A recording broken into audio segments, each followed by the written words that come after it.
Gabrielle Dufresne, bienvenue sur les ondes de la Radio CEF.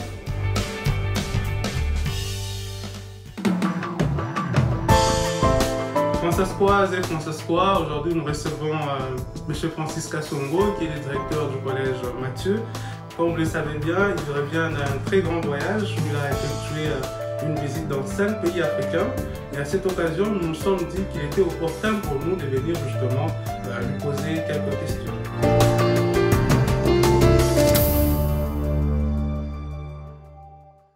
Je devrais d'abord vous exprimer toute ma gratitude et ma joie de voir mon étudiant, n'est-ce pas, être impliqué dans la communauté, dans cette radio étudiante. Et remercier aussi M.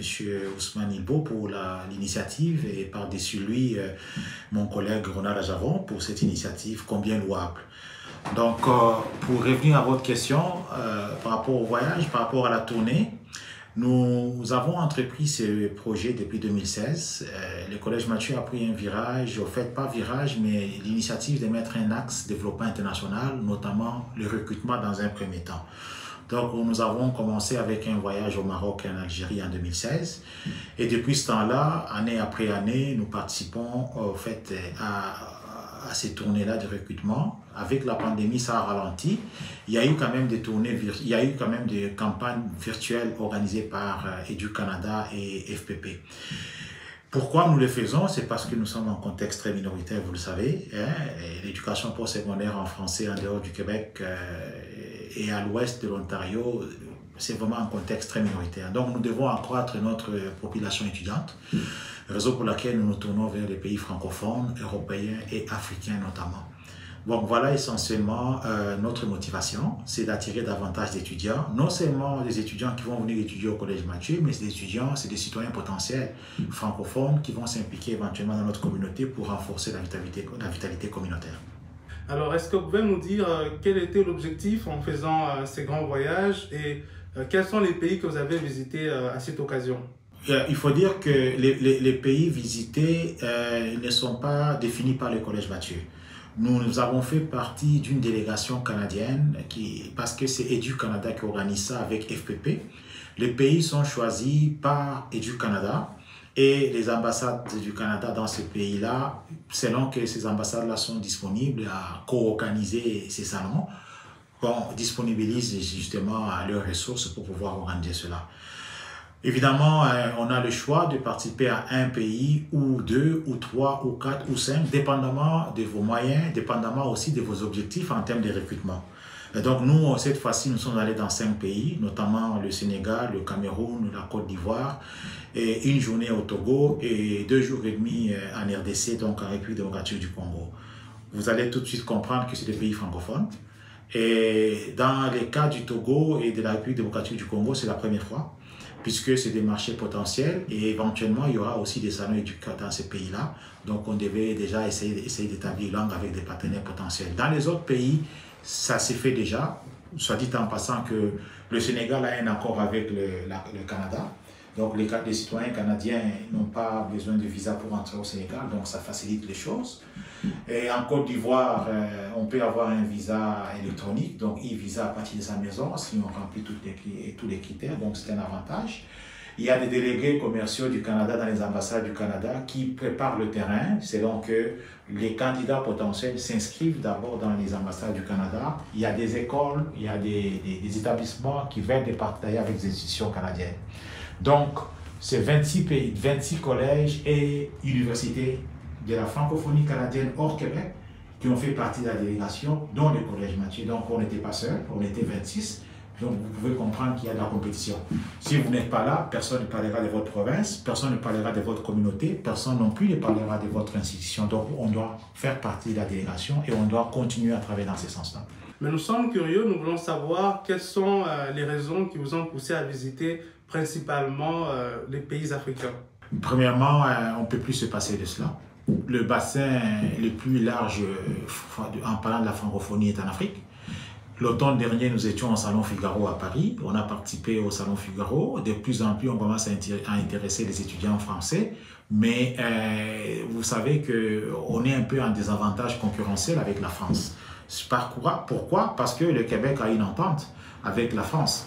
Ce qui veut dire que les étudiants français qui viennent étudier au Québec, ils payent comme des Québécois, comme des étudiants québécois. Ce qui veut dire que convaincre un étudiant français à venir en Saskatchewan ou aller en Ontario ou encore au Nouveau-Brunswick ou quoi, ça demanderait en tout cas beaucoup, n'est-ce pas, pour pouvoir l'attirer chez nous. En Afrique, jusqu'à preuve du contraire, il n'y a pas encore ce genre d'entente, n'est-ce pas? Et en plus de cela, les parents qui ont les moyens en Afrique veulent que leurs enfants viennent étudier en Amérique du Nord en français tout en apprenant l'anglais. C'est un avantage aussi. Jadis, les parents des pays francophones en Afrique pensaient qu'ils pouvaient envoyer les enfants au Canada étudier en français seulement au Québec.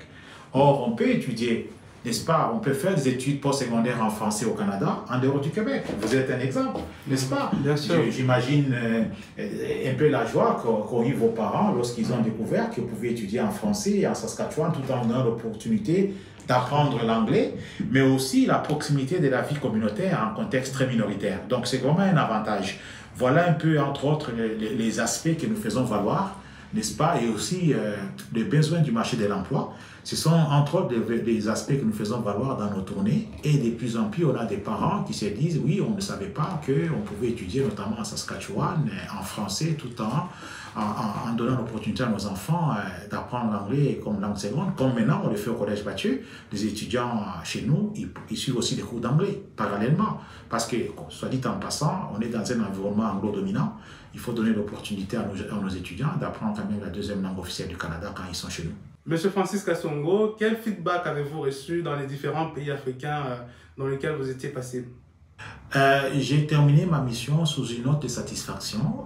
Bien évidemment, ces genres de tournées ne sont pas de tout repos, n'est-ce pas? Puisqu'on fait 2 jours dans chaque pays. On a fait 5 pays dans 10 jours. Et j'ai rencontré 25 000 étudiants. Vous pouvez imaginer, il y a de l'engouement. Venir étudier au Canada, il y a une bonne réputation sur l'éducation au Canada. Je suis satisfait parce que, au fait, la tournée en elle-même, elle est exigeante, mais c'est surtout la suite, hein, après la tournée, parce qu'il y a des suivis à faire maintenant, n'est-ce pas? Il y a des dossiers activés. Déjà, quand moi-même j'étais encore en Afrique, il y avait déjà au moins 30 dossiers activés au bureau ici, au Collège Mathieu, et là maintenant c'est des suivis. Il y a en plus de nouveaux dossiers que j'ai amenés. Donc nous nous attendons à des retombées positives d'ici la rentrée académique 2023-2024. Alors naturellement, nous espérons la même chose aussi. Et donc, brièvement, qu'est-ce qu'on peut attendre de cette tournée? Certainement que nous allons influencer l'effectif étudiant à la hausse pour ce qui concerne la composante étudiants internationaux. Bien évidemment, ça nous amène aussi à travailler avec nos partenaires communautaires, n'est-ce pas? On n'est pas le seul. Oui, nous, on est dans le secteur de l'éducation, mais les volets épanouissement, les volets, n'est-ce pas, activités socio-culturelles, nous les faisons en partenariat avec nos partenaires francophones, ou plutôt français-squois. Alors, nous devons aussi trouver une façon d'accroître nos capacités d'accueil et c'est ce que nous allons continuer à faire. On a jusqu'à l'été prochain pour pouvoir travailler là-dessus, notamment au niveau du logement, entre autres. Alors, quels sont les mécanismes que le Collège Mathieu met en place pour pouvoir faciliter l'intégration des étudiants qui viennent, surtout que nous sommes dans une province anglophone alors que l'établissement est francophone? Nous sommes présentement en train de rénover notre bâtiment. Le bâtiment de Masnod est en pleine rénovation. Il y a eu quelques retards au niveau de l'exécution des travaux, mais nous allons aménager un gymnase moderne, géré par nous-mêmes, dans notre propre espace à Gravelbourg. Ça, c'est la première chose, pour effectivement permettre à nos étudiants de pouvoir se décourdir et pouvoir s'épanouir en termes d'activités extra-académiques. Je viens ce matin m'arrêter chez Ford à la suite d'une résolution du conseil d'administration du Collège Mathieu. Je viens de m'arrêter ce matin chez Ford pour commander un bus. On va acheter le Collège Mathieu va faciliter les moyens de transport des étudiants parce qu'ils doivent quand même parfois sortir de Gravelbourg. On a un véhicule de service qui est limité, mais là, on va avoir un véhicule un peu plus adapté à nos besoins. On a commandé un bus, mais avec la chaîne de production qui a beaucoup ralenti à la suite de la Covid. On espère que d'ici la rentrée académique, Ford va nous livrer des véhicules. Il y a aussi les activités socio, n'est-ce pas, culturelles que nous organisons souvent en partenariat avec la CFG à Gravelbourg, mais cette fois-ci, ça va aussi être avec d'autres partenaires communautaires, et notamment l'ACF avec les SAIF, puis il y a les conseils économiques, il y a des activités au niveau de la culture, entre autres, ou peut-être le troupe de théâtre avec la troupe du jour. Pourquoi pas ne pas faire sortir nos étudiants? Donc on veut passer à un autre niveau, et bien évidemment, vous savez que à Gravelbourg, il y a des activités qu'on peut faire à Gravelbourg, mais d'autres, c'est à travers la province, raison pour laquelle il fallait commencer par se doter d'un moyen de locomotion qui soit adapté à nos besoins. Alors, M. Francis Kassongo, pouvez-vous nous parler de la planification stratégique qui a été faite dernièrement par le conseil d'administration à Gravelbourg, et quels sont les différents changements que nous pouvons attendre en ce qui concerne le Collège Mathieu pour les jours à venir? On a initié la planification stratégique de sorte qu'à partir du 1er juillet 2023, nous puissions avoir notre plan stratégique 2023-2028. Dans la méthodologie qui était arrêtée avec les consultants, il fallait commencer avec le personnel d'abord, ce qui fut fait le 26 janvier dernier. Et le vendredi dernier, donc le 3 mars, c'était autour du conseil d'administration, n'est-ce pas, de pouvoir se prêter à l'exercice de réflexion stratégique pour dégager des axes stratégiques qui vont guider nos actions pour les 5 prochaines années. Dans la majorité des cas, les mêmes axes 2018-2023 ont été reconduits, à une différence que cette fois-ci, au lieu d'avoir 6 axes, on aura 7 axes, entre autres. Mais on aura toujours des axes qui touchent la gouvernance, qui touchent les infrastructures, qui touchent, n'est-ce pas, les ressources. Quand on parle des ressources, c'est aussi bien les ressources humaines que les ressources financières, qui touchent, n'est-ce pas, les services et la formation tant continue que créditée. Donc, ça sera à peu près la même chose. Par exemple, le problème d'infrastructure ne sera pas résolu au terme du présent plan stratégique. On a rénové des bâtiments, mais on a encore des besoins de construction, entre autres, de bâtiments pour répondre à nos besoins. Le collège Mathieu est en pleine croissance. En 2012, nous avions 4 étudiants, mais là, nous en avons 1000. Donc, vous pouvez comprendre que la capacité d'accueil, on doit continuer à la bâtir. On a 300 étudiants au programme crédité et à peu près 700 étudiants au programme de la formation continue. Nous devons être très attentifs aux besoins de la communauté en termes de développement des programmes. On a présentement 15 programmes, mais je crois qu'on a besoin davantage développer des programmes. Donc voilà un peu, entre autres, les axes qui vont commander nos actions.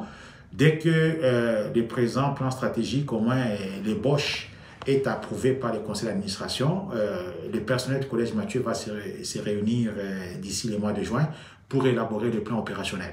Et donc, c'est avec le plan opérationnel qu'on va matérialiser, n'est-ce pas, le plan stratégique 2023-2028. Merci beaucoup, M. Francis Kassongo, pour ces bons moments d'échange. À notre niveau, il n'y a plus qu'à souhaiter plein succès au Collège Mathieu et bonne réussite aussi à ces plans stratégiques du conseil d'administration. Merci beaucoup. Je tiens aussi encore une fois à vous remercier, à vous féliciter. Et moi, ça me motive beaucoup de voir nos étudiants s'impliquer dans la communauté. Je tiens à vous souhaiter bonne chance et beaucoup de succès dans tout ce que vous faites.